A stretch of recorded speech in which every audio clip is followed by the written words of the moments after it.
Hey guys, Joe here coming at you with another video. And yesterday at the time of this recording, it was the 1 year anniversary of Kobe's death.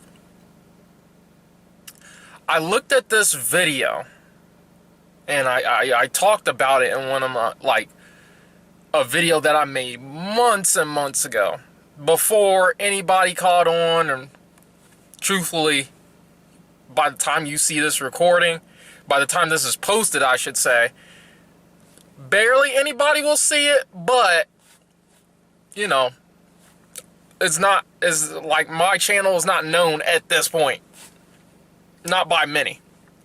Although the people who do know it, I appreciate you, and I appreciate you watching, and I appreciate you paying attention.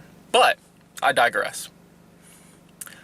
I saw this video about this dude who, he after Kobe's death, he had prayed about, like, man, where did Kobe go and everything like this. And it wasn't just him, it was his daughter, who also tragically died on that helicopter crash. And then he also talked about these Chicago kids, gang-related kids. I think the channel's name is Mac Praise or something like that. I almost want to say it was. I don't watch his stuff often.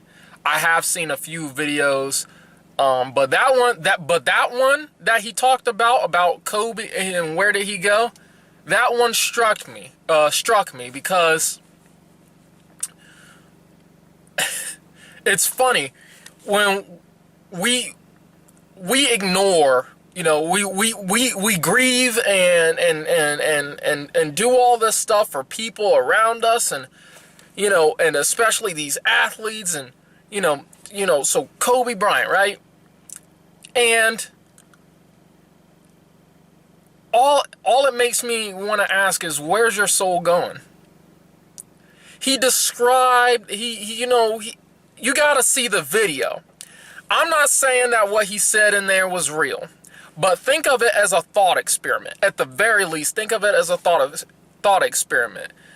If you believe in God, Jesus, if you believe in Jesus, not just any God, Jesus, if you believe in Jesus, right, and you believe in the words of the Holy Bible, right, and you talk about heaven and hell and all that other stuff, and he talked about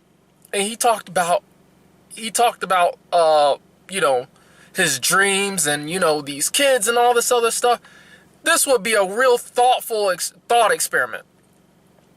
It would give you pause for how you live your life.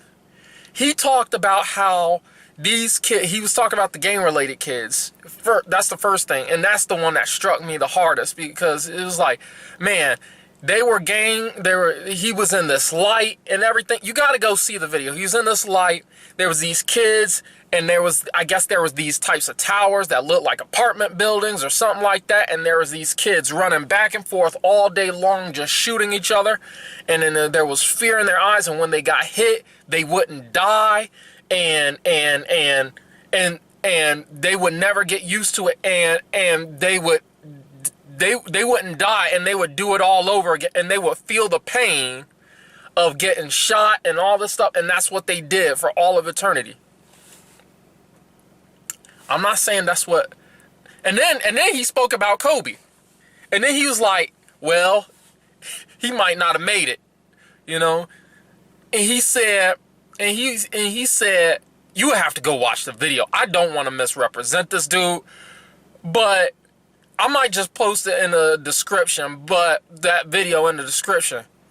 But he said, okay, now Kobe, he was like, that man loved basketball, because, you think about sin and killing and all this other stuff. You think about the 10 Commandments, but all disobedience is sin. But he idolized basketball. So he put that ahead of God. So he said, when he prayed about where did Kobe go, he said, he described the scene where Kobe was sitting in this gym and he was all alone, right? And he couldn't play basketball. The one thing that he wanted to do, and there was nobody around, and he was just sad. He was just, I was like, man, could you imagine? Could you imagine? Like, and this is why I said it's a thought experiment. Could you imagine knowing the Bible and knowing what, God says is sin, and, researching the Bible, and then that when you die and when your soul is in the balance, right? And God weighs your soul if you found wanting, or if you're innocent, if you're good enough, if you're righteous enough to get into heaven, or however he judges, right? If you end up on the bad side of that scale, could you imagine you would go to a place that's individualized specifically for you? All the fears and all the anxieties and all the things that you hate, all the things that you despise, all the things that tortures your soul, all the things that gets on your nerves, it's personalized for you. And you would never get used to it, and you can't die, and there's no hope, and you have to endure that for all of eternity. Could you imagine a place like that? I can't. And you would never get used to it? I couldn't imagine it. It sounds horrifying.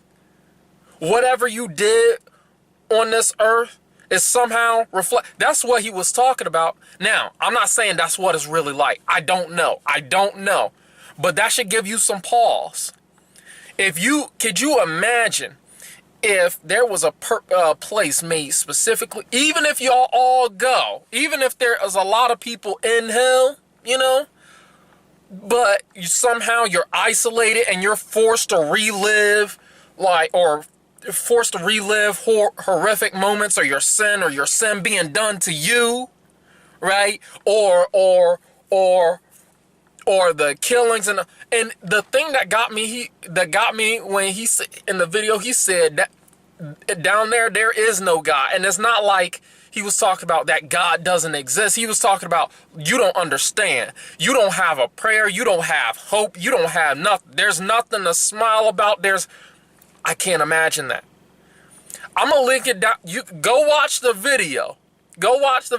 Again, I don't think he's saying that's what hell is really like, and I'm definitely not saying that, because who could know except for the people who've been there. But I'm just trying to tell you, that should give you some pause.